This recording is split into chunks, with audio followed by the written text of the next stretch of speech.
We never know where life will lead us or what may hinder us along the way. But while every day can feel like one big question mark, it doesn't have to.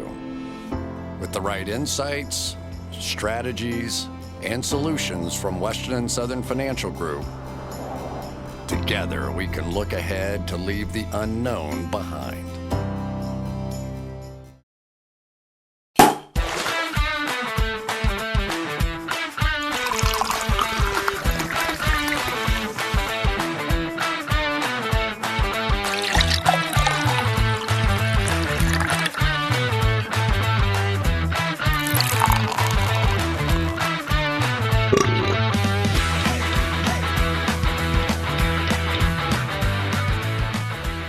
Mike, the hype dust is no joke, dude. I am never going back. I will never do a normal smelling salt again. I think the obsidian, whatever, is just absolutely incredible. It just lights me up, and I kind of need it every single day. I would say after a few weeks off, it hit pretty different. Yeah, we had a few weeks off. You did some things. You were in St. Petersburg for a little bit, or St. Pete somewhere. I was in San Diego for 2.5 weeks. Any highlights from the trip there? I was down in Tampa. I mean, I just played beach volleyball, hung out, decompressed. Decompress. I'm not a decompressor. I'm lying. Like I can't relax. I always have to be doing something. So I was down there playing. San Diego was as expected. The weather was perfect every single day.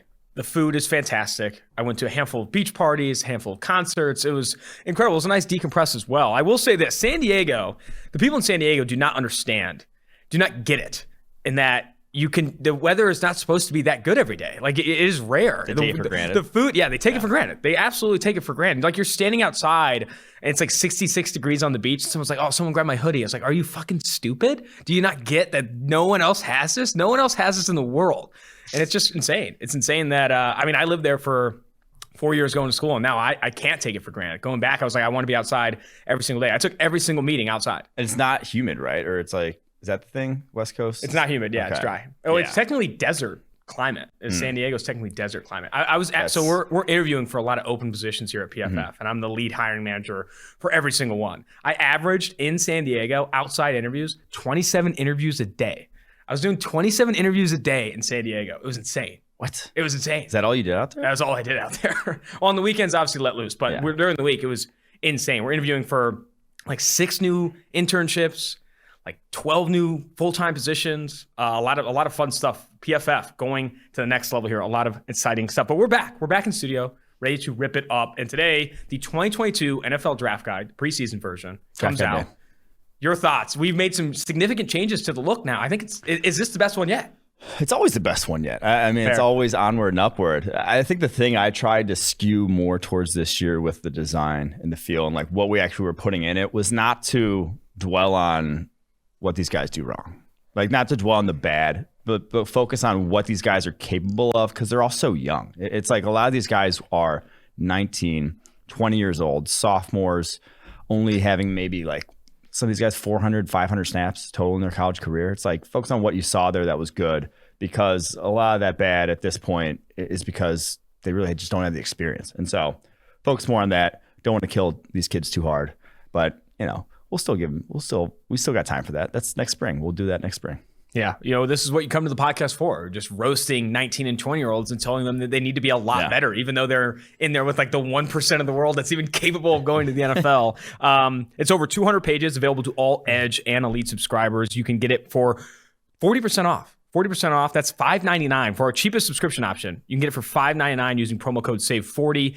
The NFL Draft Guide, over 200 pages of analysis. We also added, speak to the little icons we added. I think those are pretty sick. Oh, yeah. We did a little graphical design. I had no part in that. I am not. Andrew Russell. Big shout out to Andrew Russell. I'm not artistically inclined. I am the opposite of that.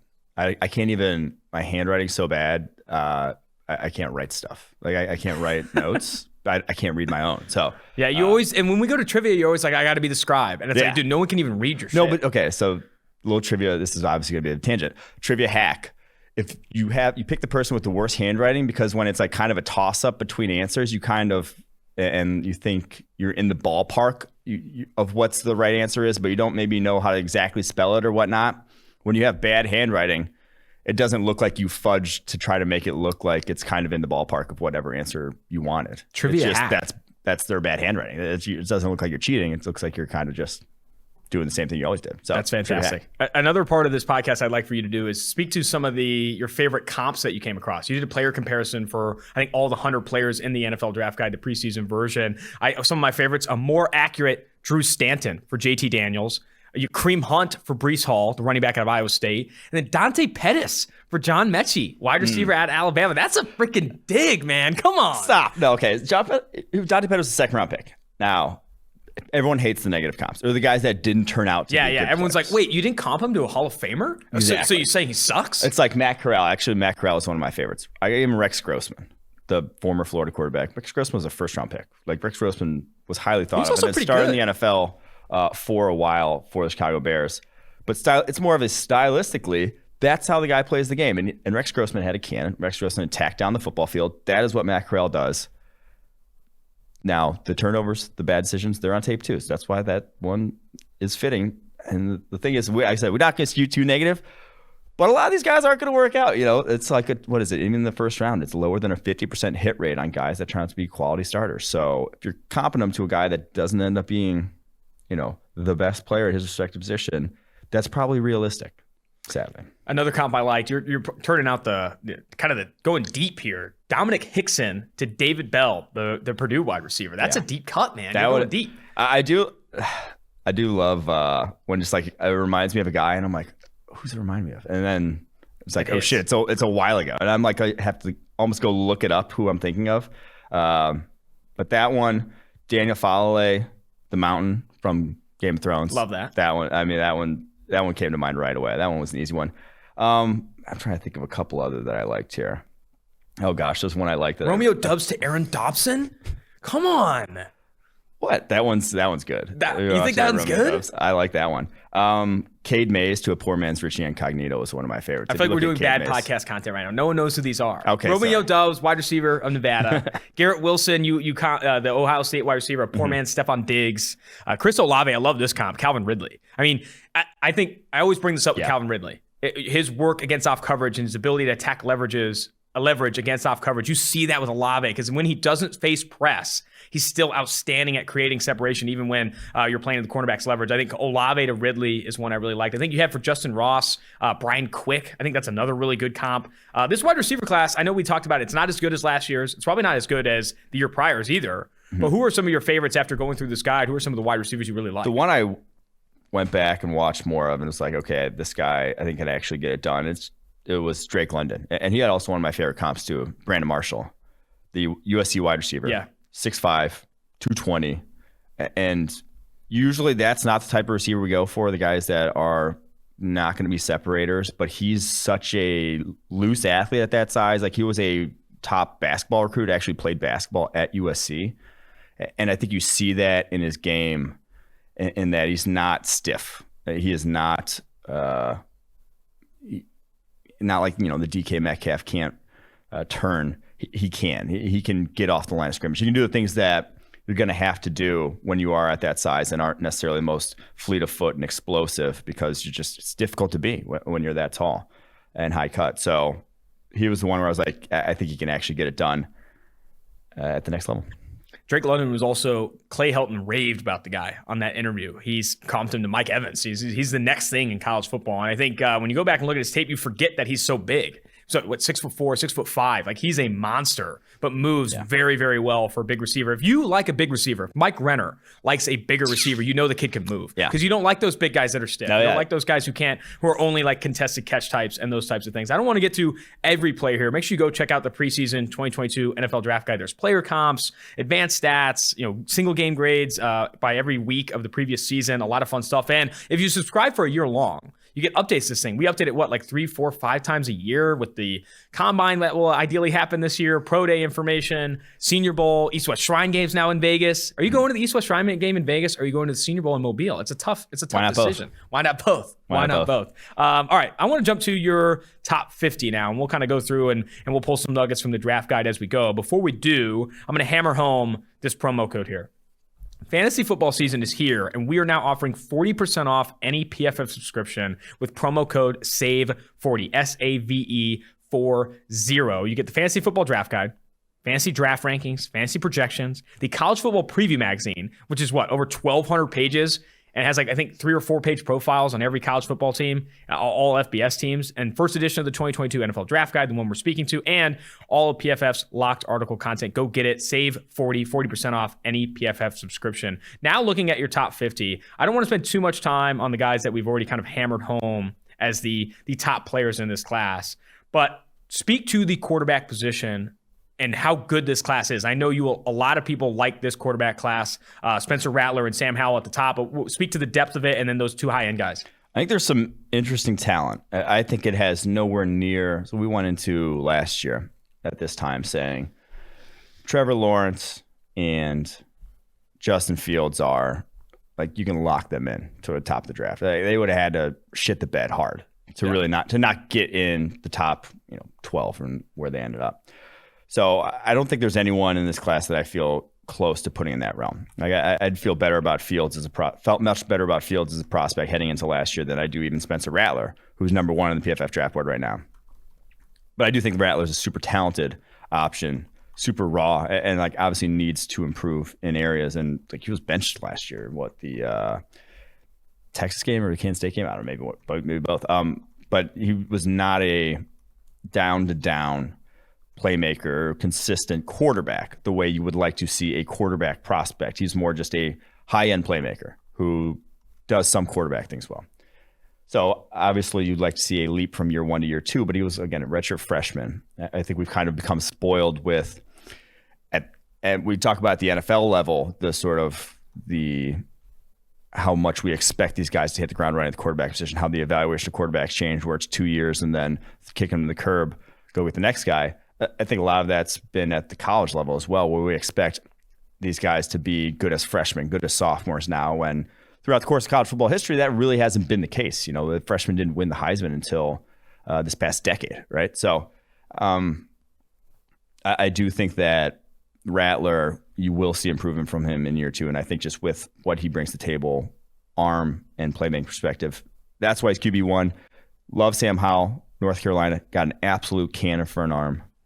Love his accuracy. Like there's a lot to like there. I still just think that offense, some of his decision making, some of the way he holds onto the ball and how he reacts to pressure still needs to improve a lot. But there's talent with those 2. And then One second on Sam Howell.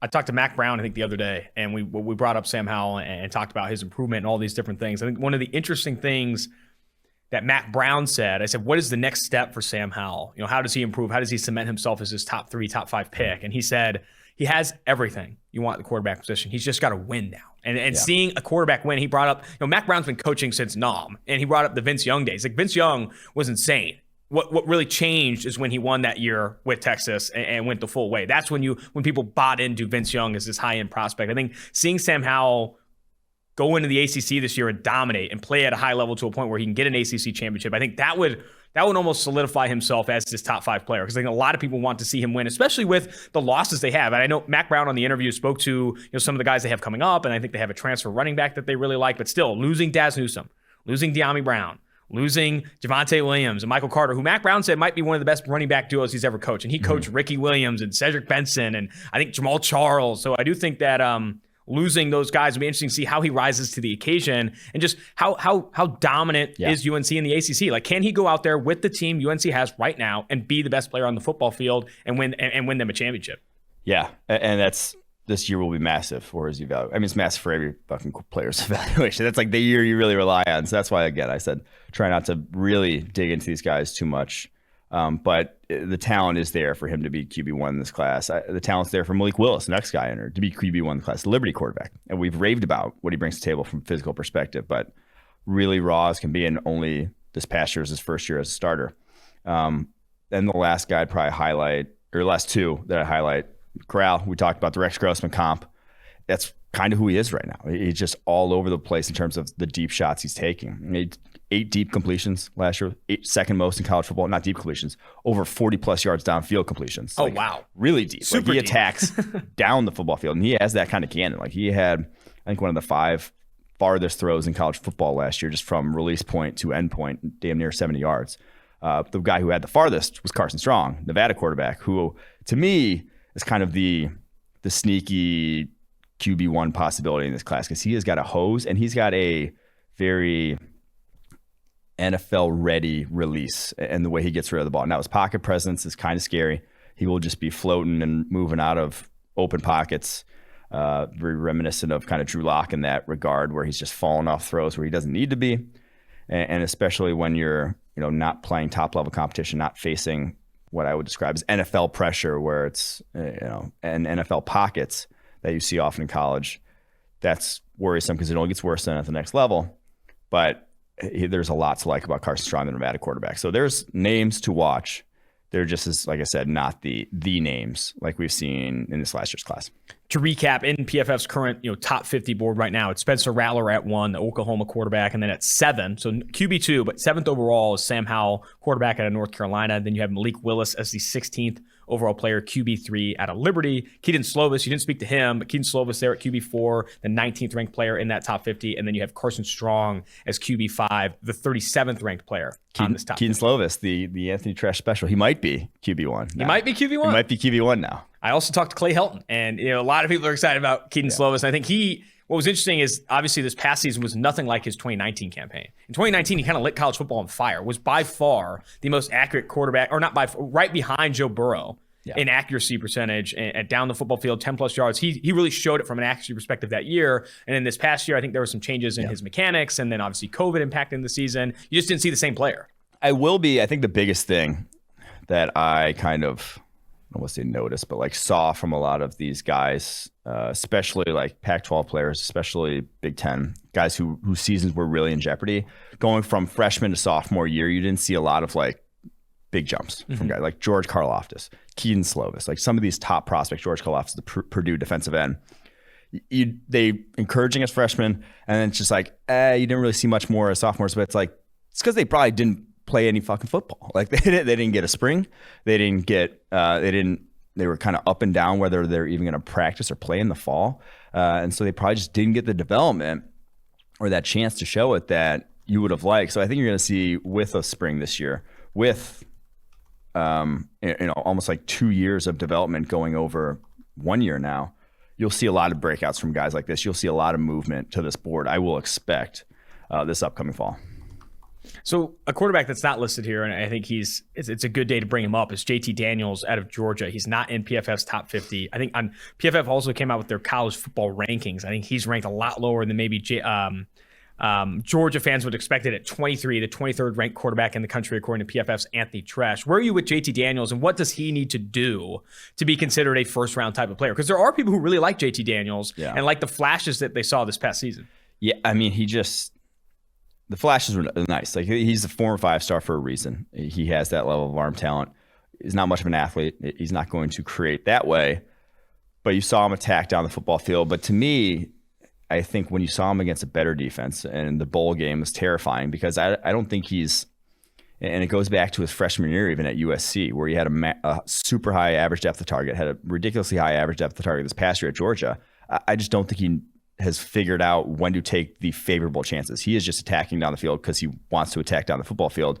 And then in the Cincinnati game, he's just throwing it to deep safeties, and he's just throwing it right to guys and into double coverage. He's not taking the chance because they're there. He's taking the chance because he just wants to take chances. I think that's the biggest difference that I need to see from him this upcoming season. And then you just need to see more. Like it was 4 games from last year, or maybe 5.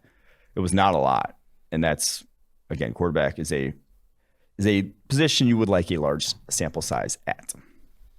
All right, I want to move to the cornerback position. I think you tweeted this or mentioned this in the draft guide about how good this cornerback class is. You have 7 corners ranked inside your top 50. I'm going to read them off, and then we kind of break down some of your favorites and kind of jump from there. But cornerback Derek Stingley Jr. out of LSU is the number 2 ranked player right behind Spencer Rattler on PFF's College 50. He's a guy we've been talking about for 2 years now. Yeah. I mean, he was the highest graded coverage cornerback in all of college football as a true freshman with LSU. And this past year battled injuries, but I think 2021 is going to be an absolute treat for Derek Stingley this upcoming year. And then inside your top 10, Florida corner Kaiir Elam, another guy that's graded really, really well, also has ranked really highly in PFF's advanced coverage statistics. Then Trent McDuffie, cornerback out of Washington, the 13th ranked player. Ahmad Sauce Gardner out of Cincinnati's own University of Cincinnati, 21st ranked player. Noah Daniels. That would be how that works. Cincinnati's own I hated university. that phrasing. Can I say I hated that phrasing? Noah Daniels, cornerback at TCU, the 28th ranked player on PFF's draft board. And then at 48 and 50, Martin Emerson, cornerback out of Mississippi State, and Andrew Booth Jr., cornerback out of Clemson. Maybe move off of Stingley. We've talked about Stingley ad nauseum. I do just want to say, Stingley, number 2 player on the draft board, it's about as good a cornerback as your prospect is. I don't know. We've seen PFF era. It's only a sophomore year, whatever. We'll see how he develops. But the comp of the draft guy is Champ Bailey, and there's no I don't think I sugarcoated it. Like, he's that level of athlete. Champ Bailey ran a 4.28 coming out, Georgia. Stingley's going to run in that vicinity. If he goes higher than 4.3, especially at LSU's pro day, he might run the 4.1. Yeah, if he goes higher than 4.35, I'll be surprised. Like, that's the caliber of athlete we're talking about, just in terms of speed and explosiveness that guy brings to the table. And at 6'1", 200 pounds, ideal size. He has that skill set, that like press man, island corner skill set that you don't see, just doesn't come out every year. Compare him to Jeffrey Okudah, another cornerback. I think he was the number 3 ranked player in that draft for us. Okudah was probably more physically imposing, like size-wise. Stingley just has more juice, like noticeably more. And it's kind of a little different type of player in that I think Okudah was a little more patient at the line, not a physical, not going to beat you guy up, but then was good at just maintaining relation down the football field. Stingley, this is a little more aggressive, I'd say, like all around as a player. And for his career, 124 targets. He's been tested a lot, 2 years. 50 catches only, 40% completion percentage against. It's insane.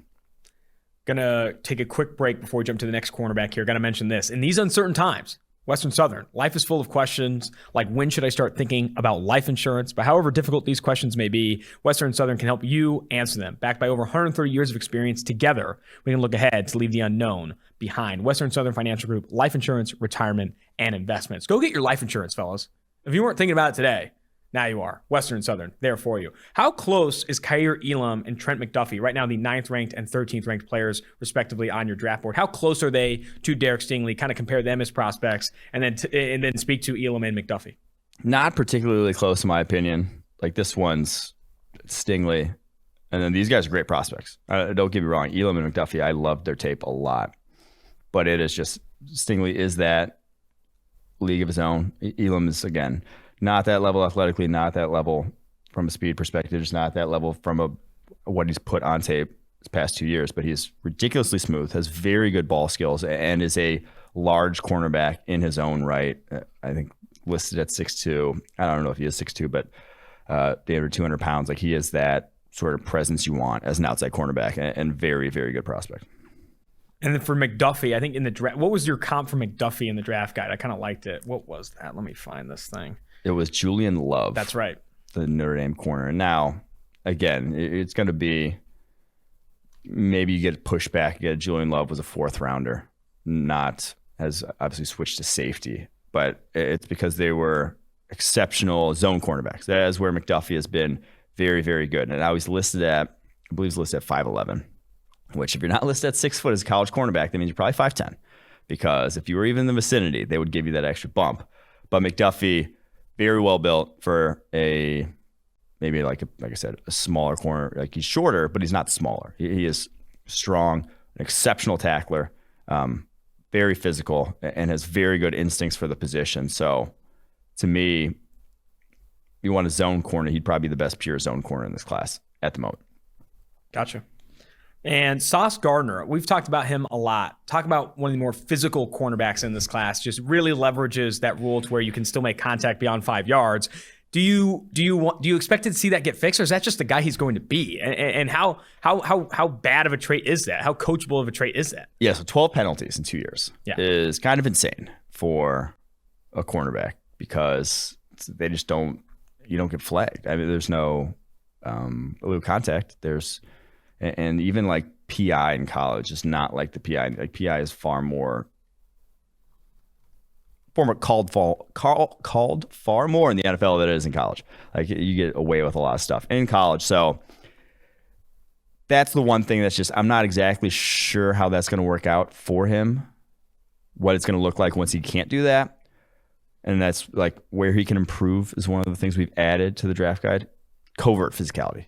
He can be physical without making it egregious and making it look like he's just not even trying to stick with the guys guarding and just tackling them. So Ahmad Gardner, like, he's never going to get the high level of competition week in and week out that a Derek Stingley is, that a Kyrie Lim is. Like, we know that. You're going to have to accept that from a scouting perspective, that he's going to be going up against, a Notre Dame receiving core that doesn't really have much in the way of wide receiver talent. An Indiana receiving core, Ty Fryfogle, that's probably like the best receiver he might see all season. That's going to be your opportunity to really see what he can do. But even then, it's not going to be the pure route runners that might give him problems at the next level with a guy who's high cut, a taller corner, who's not particularly smooth. But I do think for as tall as he is and as like long as he has the hips that you can still get by at that size. So I think he's going to be your matchup press type of cornerback. Those are the teams that are going to cover him at the next level.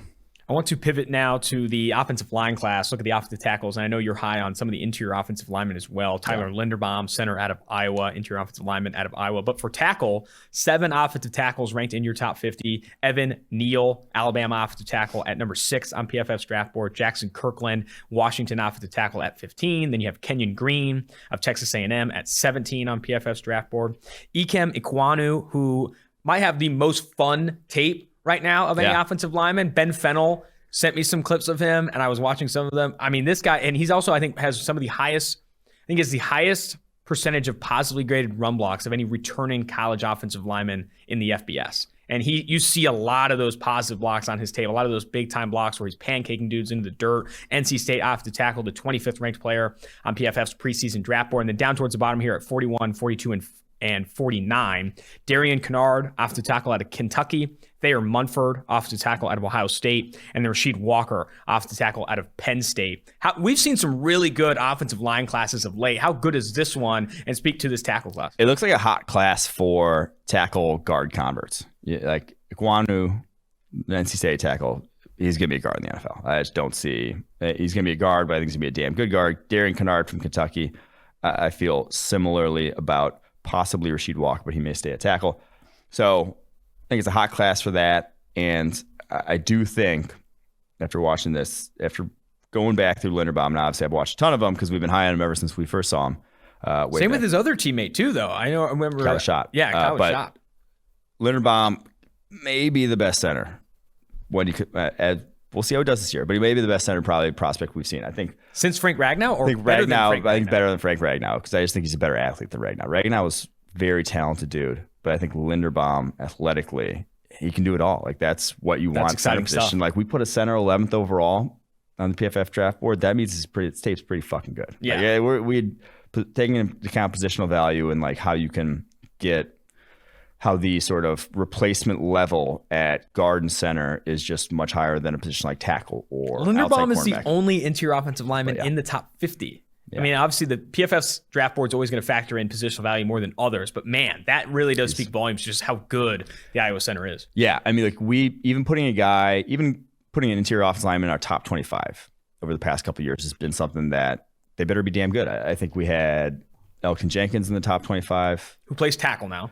In 2020, we didn't have any in the top 25. 2021, this past year, do we have any interior offensive lineman in the top 25? I don't think so. I think Landon Dickerson was interior offensive lineman 1. Yeah, and I don't think he was in the top 25. So, we did. We had Elijah Vera Tucker snuck into the early 20s. That's right. That was the only, two guys, Elton Jenkins and Elijah Vera Tucker, the only 2 interior offensive linemen we said were top 25 players. You just love to see that. All right, let's close the doors here and then jump to close the doors here. I don't even know if that's an expression. Close the doors. Might as well close some doors. It's about the same. We'll jump to the Illinois head coach Bret Bielema interview. I want to speak a little bit to this wide receiver class because I do love the 2 Ohio State guys. Garrett Wilson, the first ranked wide receiver on PFF's draft board, the number 8 overall player. And then shortly after that, you have Chris Olave at 18, the number 2 ranked receiver. Drake London all the way up at 22. Came away from that tape really excited. Treylon Burks, big receiver out of Arkansas at 26. Then Romeo Doubs, Nevada wide receiver, Dominic Hickson-Cobb at 33, John Mechie, Alabama wide receiver at 34, Georgia's George Pickens at 39, and I think that wraps up the receivers in the top 50. I think that alone speaks to just this wide receiver class and how it's not, maybe doesn't really compare to what the 2020 and 2019 class offered. Yeah, I do think, I think it's more like the 2019 class actually, where it's kind of, I like the class, but there's not the top end guys that you love necessarily. Like there's not that group of like 4 or 5 guys where it's like, okay, you feel exceptional about them. I feel good about Garrett Wilson, Chris Olave. Now, are either of them like a true number one at the next level? Maybe not, but I feel good about those guys. After that, there's not one guy I'm like, he's definitely going to hit the ground running and be able to, 1,000-yard type of wide receiver. It'd be very, very surprising if they're not. So that's how I feel about this wide receiver class. But again, there is talent. I think that's kind of just going to be the way of the world at wide receiver, coming up with the development at younger ages and the proliferation of the pass game just throughout high school, throughout college, whatever. But there's not the high end dudes we saw, especially like this last year. I'm going to throw a curveball your way to finish the PFF top 50 board here. Who do you assume, he could be in the top 50 now or outside the top 50, will be one of the, if not the biggest riser after this season? Who do you expect massive jumps from this upcoming year? I think a name that comes to mind for me, Brenton Cox Jr., the Florida edge, who I think has flashed at times. I think a lot of people could like his tape by the end of it. Myjai Sanders is another one, group of 5 edge out of Cincinnati. I think those are 2 players that come to mind. Like right now, maybe some people are seeing them as fringe first rounders, but oh, buddy, you see them work this year, it's going to be a different story. The first name that comes to mind for me on the PFF draft board would be Daniel Falale, the Minnesota offensive tackle, because I think he could be top 10. Like he has that sort of physical specimen. He's got the Becton size. Who can be that? Yeah, and it's Becton size and movement skills, but like even more so and more so. Like he is a true freak. So raw. We overuse the term freak. Everyone overuses the term freak. You don't. He's a true freak. Maybe I do. But he's a true freak. That guy is a hashtag built different, and he truly is. And so doesn't make the top 50 because he didn't play last year. As a sophomore, it's the last time we saw him in 2019, and it was like you still saw that he does not have that killer instinct. He still new to the game. I think PJ Fleck said he's only been playing football for like 4 or 5 years. 2017 is when he started. So not that long, but he can be a top 5 player in this class. I think at the quarterback position, Florida's Emory Jones. We've called him as like a very possible breakout just off the limited sample size we saw from him, but 95 dropbacks in his career.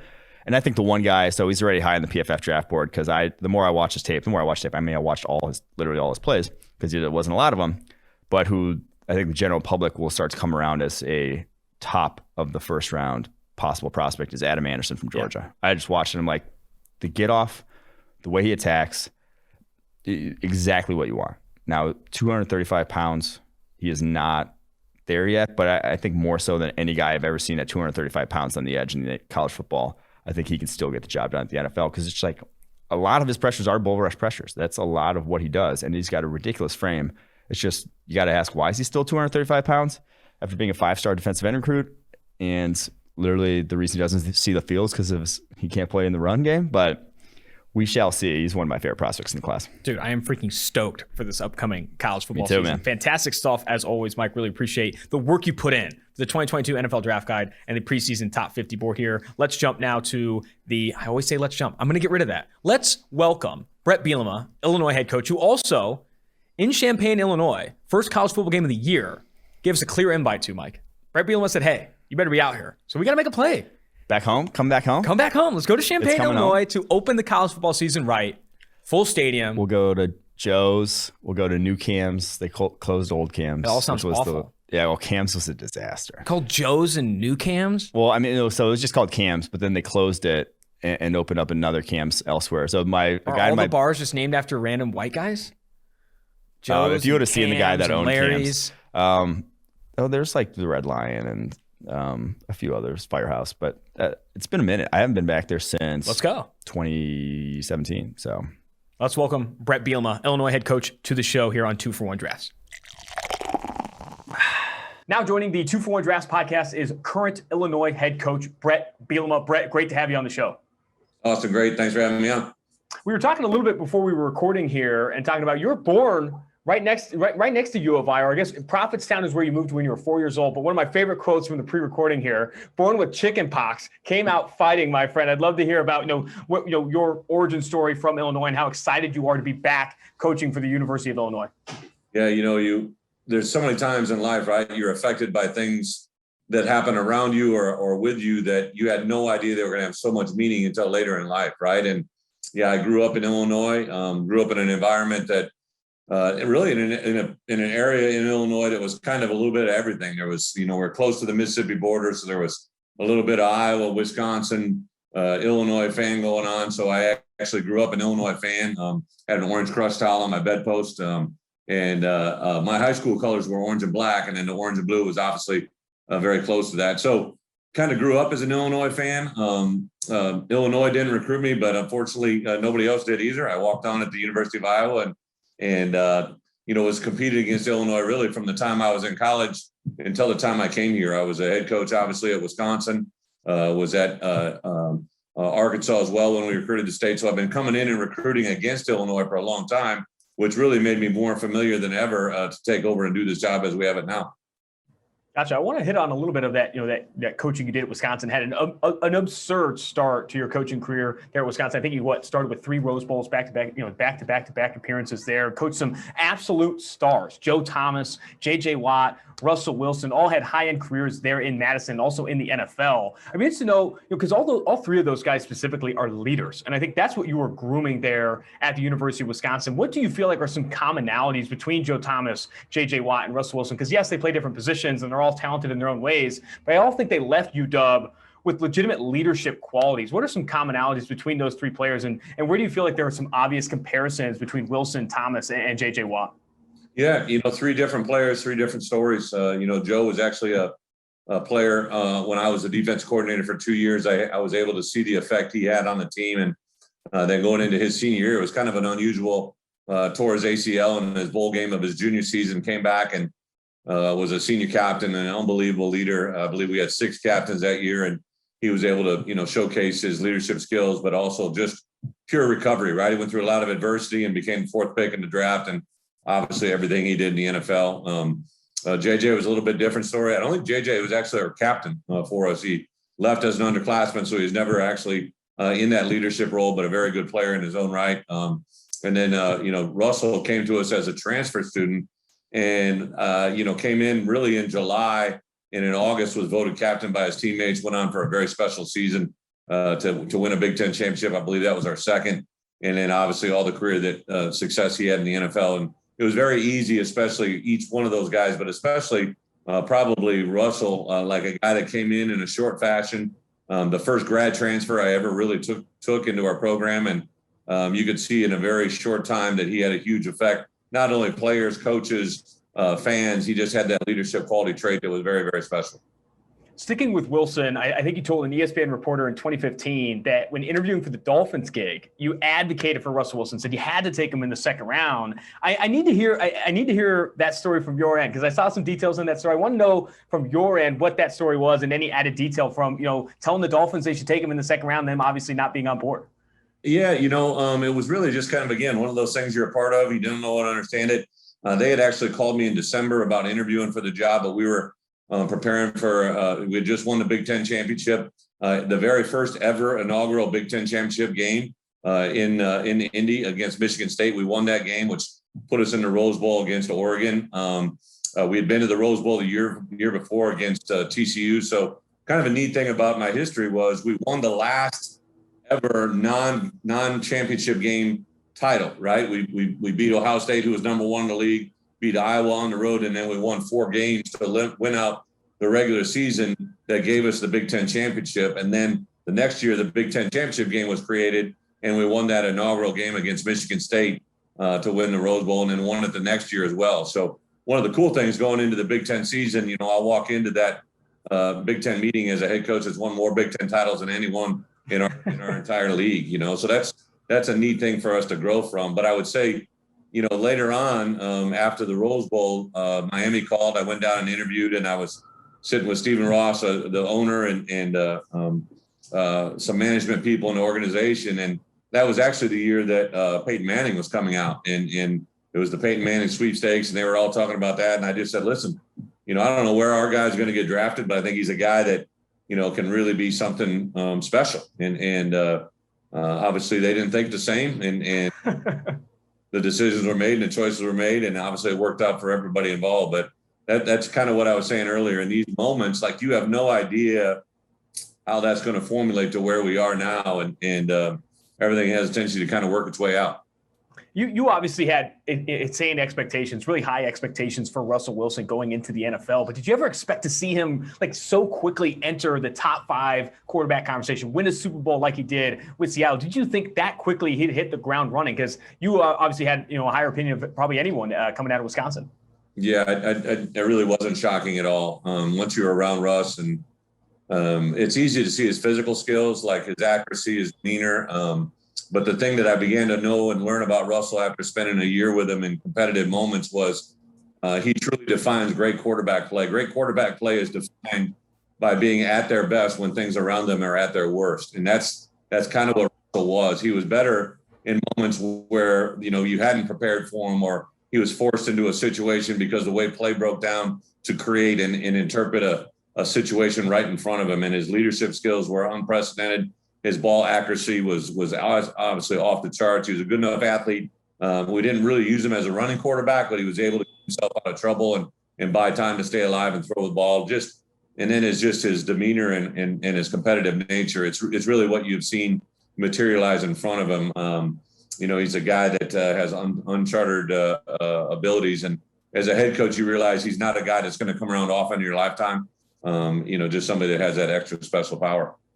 I want to pivot the conversation a little bit to offensive line development. I talked to PJ Fleck, coach of Minnesota, about how he develops receivers. He's done such a good job at Western Michigan and Minnesota doing that. I talked to Herm Edwards about defensive backs. For you, you've had a lot of offensive line talent in your time coaching. Joe Thomas, Frank Ragnow, Travis Frederick. I throw Yeldy Froholt into there as well, a guy we really liked coming out of Arkansas. What do you feel like are some of the uncoachable traits that you recruit for and kind of pray to God for when you're looking at an offensive line prospect? And what are those things that you can develop and that you prioritize when you are looking to develop offensive line talent? Yeah, I think offensive line and defensive line have to be the core of your foundation, right? So pretty boys are great and they all look good and they play good and do certain things, but the foundation of what we believe in is up front, right? So good teams do 3 things. They run the ball, stop the run, and cover kicks. Offensive and defensive linemen are directly involved with those first 2, right? So for us in our program, a lot of times big kids have been told their whole life, don't pick on the little guy, right? Don't be big in moments where you're not supposed to be. So sometimes when you get big kids on campus, they haven't learned how to be mean. They haven't learned how to enforce their will, how to impose their presence. So that's what we try to immediately begin to do during the recruiting process. And, everybody likes to go to homecoming with the quarterback, right? And the prom king is always the quarterback or the pretty guy.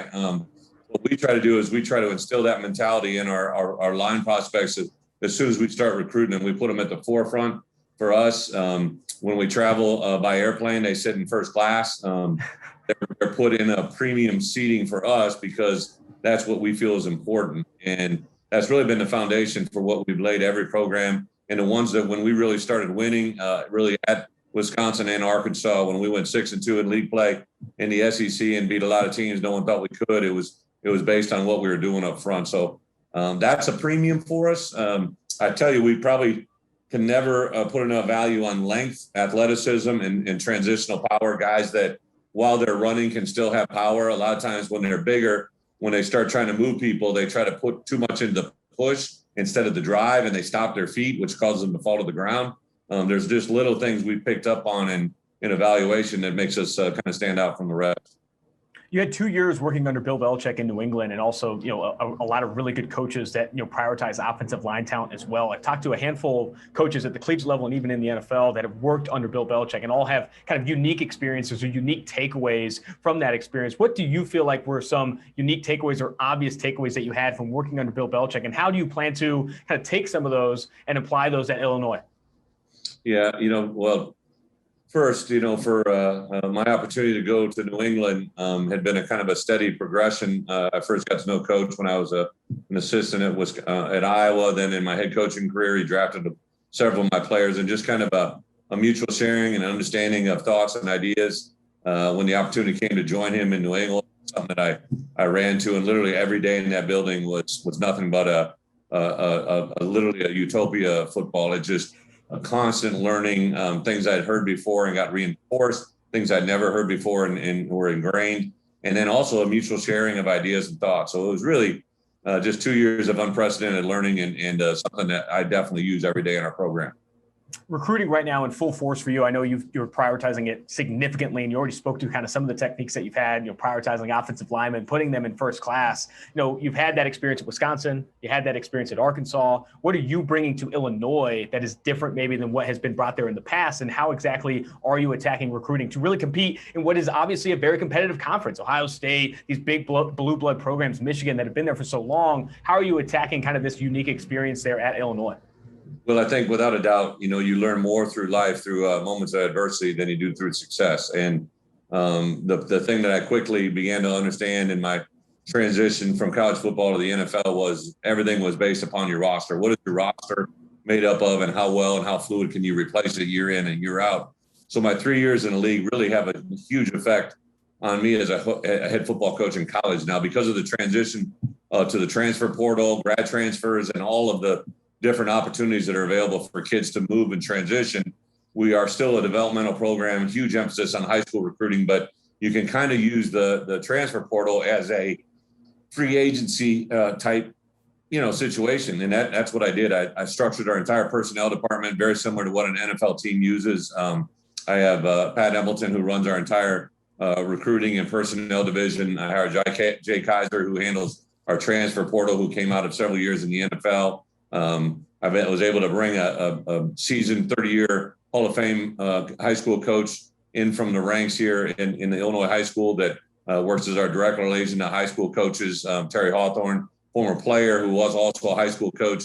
He's able to maximize and utilize his talents and abilities. Nate McNeil, who had been at smaller schools here in Illinois, had spent some time here and then was off in college football at another location. Bring out really kind of a combination of people from across the country to formulate what we do here at Illinois. Probably one of the big game changers, Pat Pearson, I was able to retain, who had been part of my past as an athletic communications director, but he's really on top of social media, branding, imaging, likeness, and has been a huge game changer for us in our personnel department. And a guy that, all the things he is, was a part of at Oregon, was able to bring that and harness it here in the Big Ten, kind of a new thing in college football that many are trying to replicate now. For us to get where we need to be, we need to beat our competition 365 days a year. We can't wait till the week we're playing them to beat them. We got to beat them every day of the year. And that's kind of our frame of mind as we go to work every day.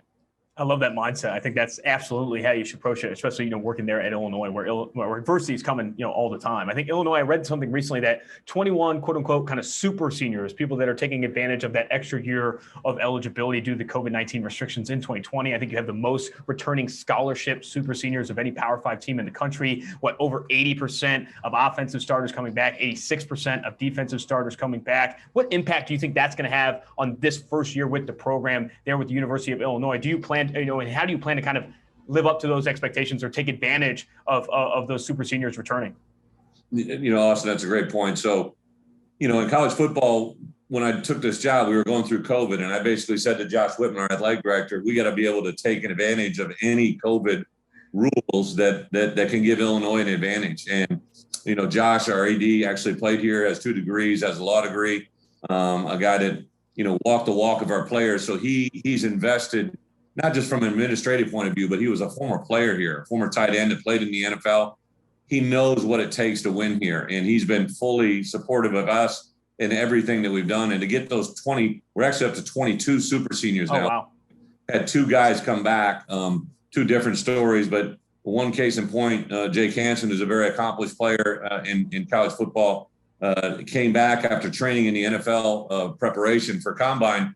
And I think there's a lot of things that went into it, but I think he was really hearing from our current roster about what was happening here. And a lot of times with transition, the rosters depart, right? Like I've seen teams in our conference, certain schools we compete against with 20, 25 plus guys in the transfer portal. Since I've come here, no one has went to the portal on their own doing. Now I've asked some guys to transition out, which is part of what we're doing, but to have 0 guys asked to transfer since we came in late December is really really something that I'm proud of, but we also got to result in wins, right? So to have all those super seniors back, as well as the senior class that would be returning, and to combine those with the incoming players, as well as the transition guys we brought in, it's going to be a fun August, and hopefully in preparation to be that week 0 game against Nebraska, which is the opening kick in college football this year, right here in Champaign. Yeah, we're excited about that one. I think I might make the trip from Cincinnati to Champaign to see that game. It looks like an absolute treat. I think another thing I wanted to kind of bring up, something I think is important, is just the coordinator hires that you brought in on offense, bringing in former App State Tony Peterson, a guy that ran outside zone heavy, kind of play action heavy offense. I'd be interested to know what principles is he going to take from his experience at App State to Illinois, and what this offense is really going to look like from a schematic standpoint. That's a great question. So, Austin, what I wanted to do is I didn't want someone to come in here, drop the playbook and say, this is what we're running. I'm here to build an Illinois offense. Tony did just come from App State, but he also has had multiple stops where he's a coordinator. I first came across him when he was at Minnesota, calling plays for Glenn Mason when they were running the ball and play action as well as anybody in the country. And to see his career develop, move, I've known him for over 20 years. He's a guy who's been trying to hire. I had some great coordinators along the way. Paul Chris was my offensive coordinator. Now he's obviously continued to do good things at Wisconsin. So I've been fortunate to be around some good offensive coordinators. Dan Enos, who was at Alabama, is now at Maryland. There's guys that, have continued to develop my mind as a head coach in what offensively. But I think Tony represents and embodies everything I want. He didn't just come in and say, this is what we're doing. We hired Bart Miller, who's run the football as well as anybody in the country where he's been. George McDonald from NC State, who has had a lot of experience, especially coordinator level experience, just to kind of bring all of those guys in and formulate what we're going to do here at Illinois. That's a great thing. When we play Nebraska, no one has really seen what our offense is and can be. It's a constant evolution. It's a growth of what we do well with our current roster, and also what we got to do minimizing our weaknesses. With the rates of, RPOs and play action just increasing both at the NFL level and collegiate level, what's been your opinion on what's driving that kind of increase? And also, what's your opinion of factoring that in the offense? There are still some NFL teams or in college teams that don't factor in the RPO play action at the same rates as others. What's your opinion on those two schemes and how those are kind of moving forward in college and the NFL? Yeah, we definitely saw an increase even in my 3 years in the NFL. But everybody's RPO is different. The run pass option is sometimes truer in other programs than others. Some run versions of it. It's a great thing to say, and it's catchy, it's cliche to hear it, but it's really different for every team. I think the team that maximizes and utilizes what they do well is ones that are going to be successful, whether it's an RPO, whether it's a run, whether it's a pass, whatever it is. The teams that maximize their talent are the ones that win. And for us to be successful here at Illinois, we've really spent the spring trying to figure out what we do, what we have, what we do best. Now we've influxed a couple new players, some new roster additions, kind of made some subtraction to make addition, and then really get ourselves in a position so that home opener against Nebraska is special. One more question for you, Coach, and I'll let you go. I really wanted to focus in on defense for this last one. Ryan Walters, former Missouri defensive coordinator, a guy that you're bringing in to coach at the University of Illinois. I have this stat for you. He called 2.5% of the cover one plays in the entire FBS last year. He called a lot of man coverage there at Missouri. Do you feel that he's going to bring a similar approach, a similar man coverage kind of strength or emphasis to the University of Illinois? A coverage concept that obviously needs talent to work. You need talent on the back end to stick and mirror a lot of receivers there. What's your thought on Walters? Is he dropping the playbook, or is he coming in and kind of adapting to what Illinois brings to the table?